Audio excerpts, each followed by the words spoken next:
Muy buenas noches. Hoy te invito a adentrarte en una historia que pocos se atreven a recordar en voz alta. Una historia sepultada entre muros de piedra vieja, en un pueblo donde el tiempo se ha oxidado en las esquinas. Te habla el violinista del diablo. Acomódate, apaga las luces y escucha atento. Hace mucho, en un pequeño y olvidado pueblo colonial de Guanajuato, en México, existía un callejón tan angosto y sombrío que parecía no ser más que una grieta en la tierra misma. Le llamaban el Callejón de las Ánimas. Los muros, altos y de cantera gris, parecían cerrarse sobre ti a medida que avanzabas, como si la piedra misma quisiera atraparte. El suelo, desgastado por siglos de pasos invisibles, estaba siempre húmedo, aún en la época más seca del año, y el eco, el eco, repetía tus propios pasos con un leve retraso, como si otra cosa caminara justo detrás de ti. Cuentan que hace siglos, en esa misma tierra, hubo una masacre, una revuelta entre vecinos, acusaciones injustas, ejecuciones apresuradas. La sangre de inocentes empapó esas piedras, y con el paso del tiempo, la misma piedra pareció absorber no solo la sangre, sino el dolor. Los ancianos del pueblo narraban en voz baja que las almas de los injustamente muertos se negaron a cruzar al otro mundo. Quedaron atrapadas, condenadas a vagar entre esos muros eternamente. A veces, el eco no era de tus propios pasos, sino de los de ellos. Durante el día el callejón parecía inofensivo. Apenas una sombra más en las callejuelas del pueblo, pero al caer la noche, cambiaba. El aire se volvía más denso, más frío. La humedad trepaba por tus piernas como manos invisibles, y los susurros comenzaban. La gente evitaba pasar cerca. Preferían rodear varias calles, aunque eso implicara caminar más bajo la lluvia o arriesgarse en los campos abiertos. Era mejor enfrentar la naturaleza que tentar a las ánimas. Fue en una noche como esa, una noche de tormenta. La lluvia caía como flechas de hielo, tamborileando contra los tejados de teja roja. Y María, una joven costurera de manos diestras y corazón valiente, desesperada por llegar a casa, decidió tomar un atajo. Su pequeño hijo, enfermizo y frágil, la esperaba con fiebre alta. El boticario había demorado, y la noche, como un animal hambriento, se había cernido sobre el pueblo. María sabía del callejón. Había escuchado las historias desde niña, pero también sabía que cada minuto contaba. Así que, apretando contra su pecho el frasco de medicina, corrió bajo la lluvia y se adentró en la grieta de piedra. El eco de sus pasos resonó fuerte. 1, 2, 3. Pero al cuarto paso, el eco no regresó. En su lugar, escuchó algo más. Un susurro, apenas audible entre el murmullo de la lluvia. Una voz infantil, llamándola. Mamá. El corazón de María se detuvo. Pensó que era su mente jugándole una mala pasada. Aceleró el paso. Las sombras parecían alargarse, alcanzarla, susurrarle al oído palabras incomprensibles. Fue entonces cuando sintió que alguien le tomaba el borde del vestido. Se giró bruscamente, pero no había nadie. Nada, salvo la oscuridad densa y palpitante. María quiso correr, pero sus piernas parecían hundirse en el suelo húmedo. Intentó gritar, pero su voz murió en su garganta. Y entonces, el silencio absoluto.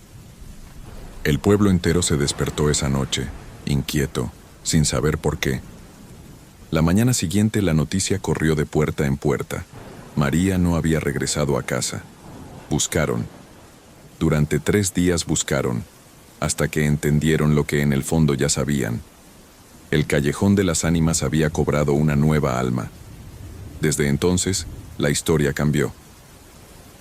Ahora, al pasar cerca del callejón en las noches lluviosas, se escucha una voz trémula y desgarradora, pidiendo ayuda. Los más valientes, aquellos que han osado mirar dentro, han visto una figura de cabellos largos, de vestido rasgado, arrastrándose por los muros como buscando una salida. Pero no hay salida. No para María. No para nadie que entre al callejón después del anochecer.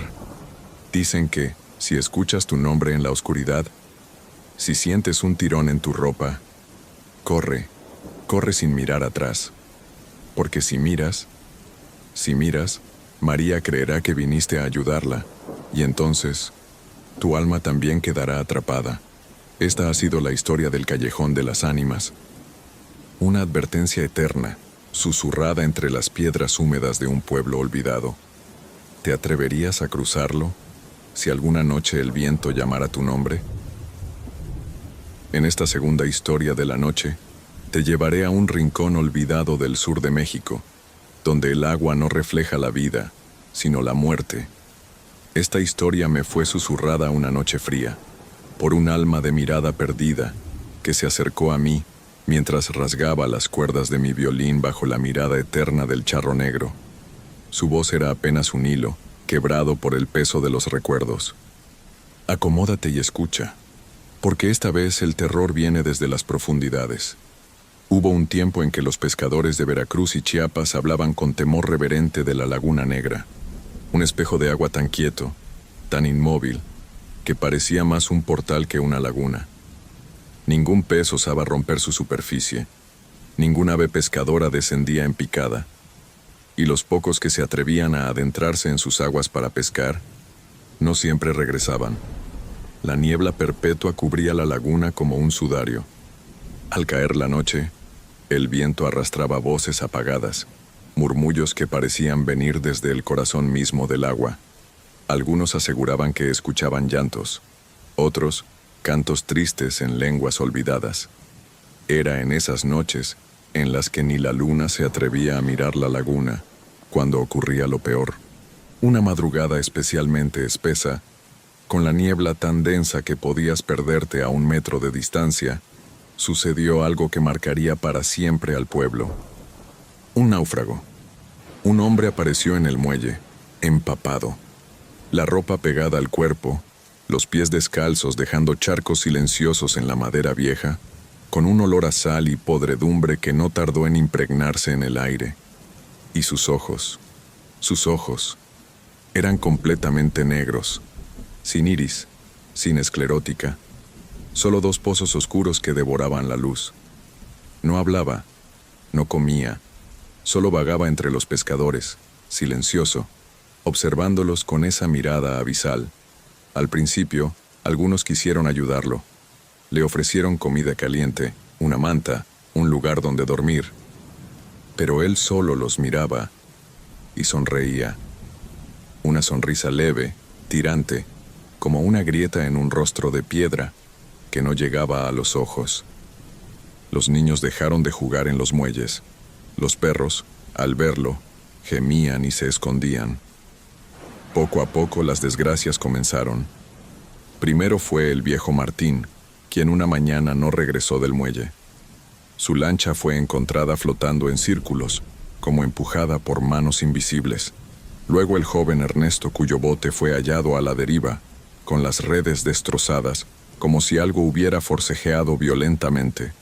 Uno a uno, comenzaron a desaparecer. Y cada vez que alguien se iba, el náufrago sonreía un poco más. Los ancianos comenzaron a murmurar. Decían que no era un hombre, que algo había emergido de las profundidades, disfrazado con la piel de un náufrago, algo que no pertenecía a este mundo. Decían que la Laguna Negra no era un cuerpo de agua, sino una herida abierta hacia otro plano. El alma que me contó esta historia decía que, con cada desaparición, la niebla se espesaba más, como si la laguna misma exhalara satisfacción. Las mujeres comenzaron a encender veladoras en las ventanas, rezando oraciones olvidadas. Pero el mal ya estaba sembrado. Un pescador más sabio que valiente llamado Tomás decidió una noche seguir al náufrago. Se ocultó tras los barriles de sal y lo vio caminar hacia el muelle, y entonces vio lo imposible. Las piernas del náufrago, bajo la luz temblorosa de un farol, no eran humanas, eran alargadas, membranosas, como las extremidades de un anfibio monstruoso. Su piel resplandecía con una humedad antinatural. Cada paso que daba dejaba tras de sí una baba oscura que se evaporaba al contacto con la madera, dejando un rastro de olor acre y dulzón que hacía llorar los ojos. Tomás, temblando, regresó corriendo al pueblo. Pero para entonces ya era tarde. La mitad de los hombres del pueblo habían desaparecido. La laguna estaba más negra que nunca. Algunos dicen que el náufrago regresó al agua esa misma noche, caminando serenamente sobre la superficie de la laguna, como si el agua misma le perteneciera. Otros creen que nunca se fue, que aún vaga en otros pueblos disfrazándose de viajero perdido, buscando nuevas almas para arrastrar a la oscuridad. El alma que me contó esta historia lloraba sin lágrimas.